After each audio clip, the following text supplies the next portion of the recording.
So, breaking news. Russia has just confirmed the use of its new Oreshnik missile in a strike on Ukraine on January 8th, 2026. This is a critical escalation, and we need to pause and really analyze what this new technology means for European security. If you want timely, in-depth military and defense reports, this is exactly where you need to be. Subscribe to Defense Reports. It's your go-to source. I'm Alex. And I'm Arya. And in this deep dive by Defense Report, we're giving you a sharp, no-nonsense breakdown of the latest in global defense. And today we are tracking two massive interconnected stories. That's right. First, Russia is dangerously accelerating its missile campaign. And at the exact same time, NATO and the coalition of the willing are forging a historic strategic response. And this is really a moment where the technological shift is directly dictating the political response. Yeah. I mean, the old security parameters are, well, they're gone. Okay, so let's just dive right into the first major cliffhanger here, because this is where the threat calculation completely changes. This new Russian missile, the Oreshnik, it's confirmed as hypersonic. But, and this is the really disturbing part, it carries multiple independently targetable re-entry vehicles. MIRV, I mean, that's a capability that was, until now, reserved exclusively for strategic nuclear systems. Exactly. So we have to figure out, how hard is this thing to actually intercept?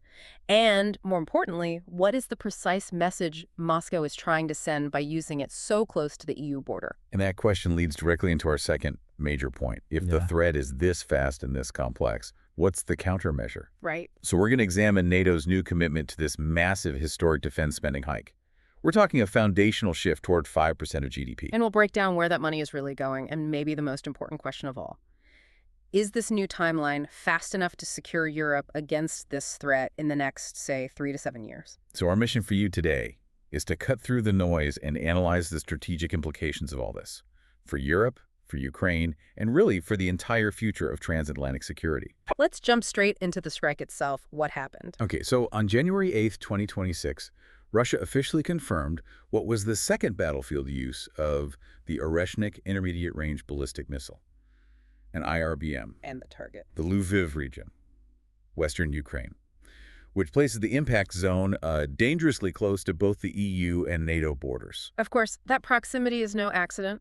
The Ukrainian Ministry of Foreign Affairs was very clear. They called it a grave threat to security on the European continent. They also called it a test for the transatlantic community. This wasn't just a military action, it was a diplomatic signal demanding a strong collective response. So let's talk about the tech. What makes this missile such a step change in the threat? Well, the Oreshnik is identified as a variant of the RS-26 Rubez system, but honestly, the key capabilities are just. They're truly next generation. Starting with the speed. Starting with the speed, it's hypersonic. We're seeing reports of speeds exceeding Mach 10. Mach 10, that's what, over 12,300 kilometers per hour? Exactly. And you have to think about what that speed really means for defense. It just drastically reduces warning time. I mean, a 10-minute warning is already barely enough time for air defenses to react. And Mach 10 shortens that to What? maybe 30 seconds. It fundamentally challenges the current generation of European missile defense. It forces these systems into a permanent state of high readiness. But the speed is only half the story, right? It's the payload that's the real strategic twist. Absolutely. The Oreshnik carries a MIRV, a multiple independently targetable re-entry vehicle. It's equipped with 6 warheads, each with submunitions. So even though this strike and the one in Dnipro back in November 2024 used conventional warheads, the system itself is designed for nuclear delivery. Precisely. The MIRV capability is traditionally reserved for nuclear payloads. So is calling it nuclear coercion an overstatement, or does this dual-use nature genuinely cross a new red line for NATO? Oh, it definitely crosses a line. And it fits perfectly into Russia's established escalate to de-escalate doctrine by deploying a system that can carry nuclear warheads, even if it's armed conventionally today. Moscow is testing NATO's red lines. They're conditioning the West to accept the presence of these strategic, dual-capable systems in a regional conflict. It's psychological warfare. It is. It's aimed at deterring deeper NATO involvement. They're signaling that the next logical step for this platform is a nuclear warhead, should NATO decide to intervene more forcefully. And while we're talking about this high-tech escalation, we can't forget the devastating human cost. This continues Russia's brutal pattern of targeting civilians. Okay. I mean, we all remember the sheer brutality of the residential building that was hit in Dnipro back in January 2023. And just recently, in December 2025, the destruction of that BADM warehouse. The medicine warehouse, that was catastrophic. $110 million worth of critical medicines gone. That was something like 30% of Ukraine's entire monthly supply. The intent is so clear. Cripple the nation, not just its military. And that technical and humanitarian reality check, it brings us directly to NATO's response, the massive shift in defense spending. The question isn't whether they should spend more, it's can they mobilize fast enough? NATO Secretary General Mark Rutte really underscored this. He said the threat isn't theoretical, it's immediate. These new Russian missiles can reach European capitals in minutes. Which demands immediate infrastructural change. And this is where it gets really interesting on the strategic and financial front. The Hague Summit. Exactly. At the Hague Summit, the Allies committed to a new baseline, spend 5% of GDP on defense, with a crucial 3.5% dedicated specifically to hard defense capabilities, all by 2035. That 5% target sounds massive. We spent years arguing over just getting to 2%. What's the fundamental difference between that old 2% goal and this new 3.5% core spending target? The difference is credibility. It's about planning. Rutte was very clear that the old 2% target was, kind of arbitrary. It was plucked from the air, as he put it. So this new number is different. This new 3.5% for core defense is deeply rooted in concrete, agreed-upon NATO capability targets. It's all based on rigorous defense planning. So the money isn't just for, say, personnel or national infrastructure. No, it is specifically earmarked for collective defense capabilities, things like interceptors, air defense shields, that strengthen the alliance as a whole. And we are already seeing some allies leading the way. We are. Estonia and Poland, who are right there on the front lines, are already spending more than that 3.5%. But back to the Oreshnik threat. Is 2035 fast enough? Well, that's the tension, isn't it? You have to balance the urgency with industrial capacity. The The investment is focusing on three main joint priorities. Which are? First, air defense. NATO needs to almost quadruple its systems, maybe even 5 tons more, and they're massively expensive.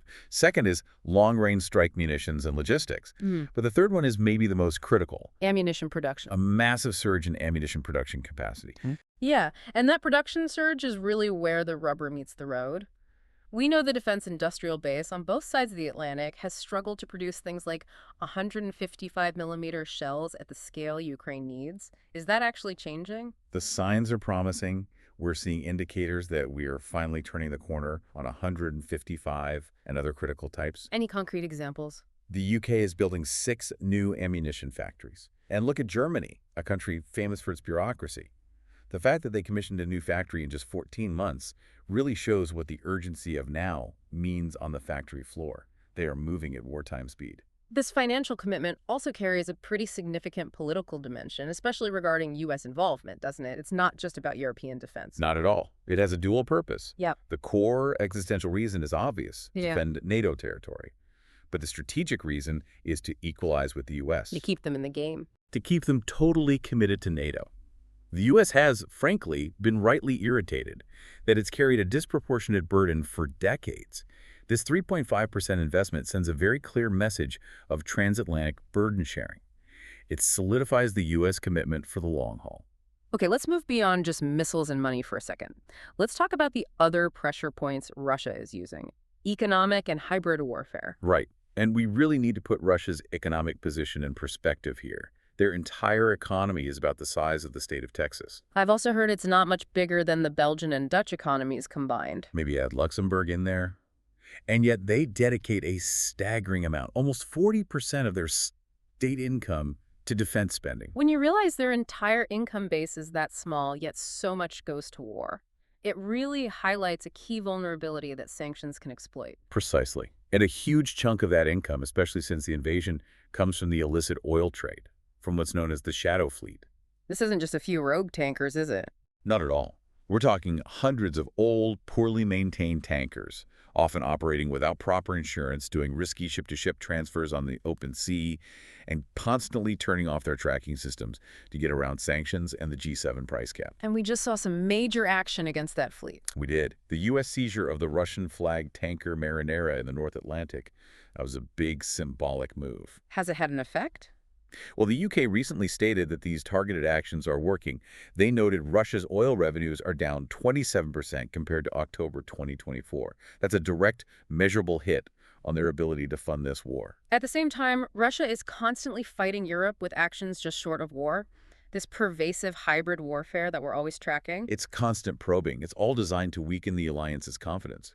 We've seen drone incursions into Polish airspace, which required a NATO response, Estonian airspace violations. Not to mention sabotage of undersea infrastructure and all the GPS jamming. Right. And that raises a really important question. How do you deter that? You can't keep firing expensive multi-million-dollar missiles from a fighter jet to shoot down a $10,000 commercial drone. It's totally unsustainable in the long run. Completely. So NATO needs a coordinated, sustainable response. That means massive investment in low-cost counter-drone systems. And when Russia does things like pull up Estonian navigation buoys, the alliance needs assertive, punitive counteractions, whether that's immediate military deterrence or just better intelligence sharing. Okay, so shifting gears toward the end state here. Let's talk about the path forward for Ukraine's long-term security. The coalition of the willing, some 40 countries, they've agreed on a structure for security guarantees after a ceasefire, right? Yes, and this is a critical development. These guarantees are meant to prevent a repeat scenario and ensure Ukraine can deter future aggression on its own. And they go way beyond just diplomatic assurances. They do. First, they include long-term military assistance and armament to ensure Ukraine has sustained defensive capabilities. And Second, there's a plan for a European-led multinational force. That's for reassurance measures and for rebuilding Ukraine's armed forces, embedding Western doctrine and standards. I also read that the UK and France are planning something pretty significant. This might be the most significant physical commitment. They plan to establish military hubs and protected facilities for weapons inside Ukraine after a ceasefire. So making the commitment semi-permanent, highly visible. Exactly. And fourth, these are binding commitments to provide support, military intelligence sanctions, to restore peace if Russia ever attacks again. It ensures a rapid collective response. And of course, all of this relies on the continued flow of aid, especially from the U.S. Things like the anti-missile systems and interceptors provided through the PRL program. They are absolute crucial stuff for Ukraine's survival against threats like the Oreshnik. But those U.S. systems need European financial support, which brings us back to the politics of spending. NATO is encouraging parliamentarians to change national caveats that limit collective action. What does that mean in practice? Well, national caveats are basically restrictions that individual governments place on how their own forces or equipment can be used.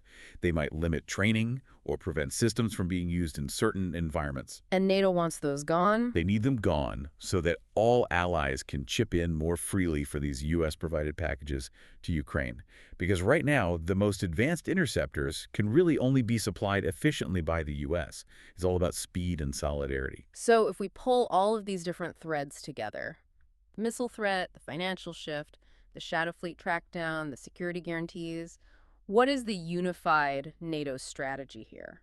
The strategy really has to be built around 4 core objectives.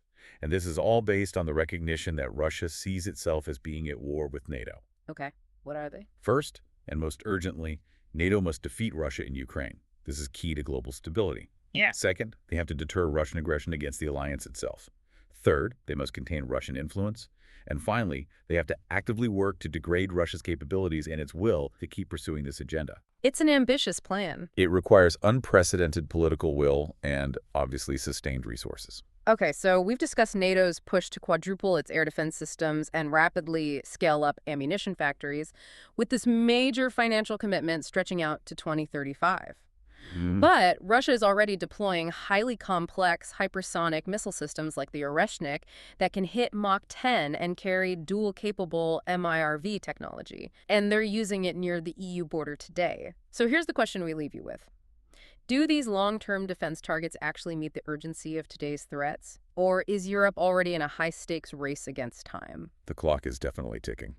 You've been listening to Defense Report, where we analyze the latest in military strategy, global defense, and advanced weaponry. And don't forget to subscribe to Defense Reports. It's your go-to source for timely, in-depth military and defense reports. We'll catch you next time.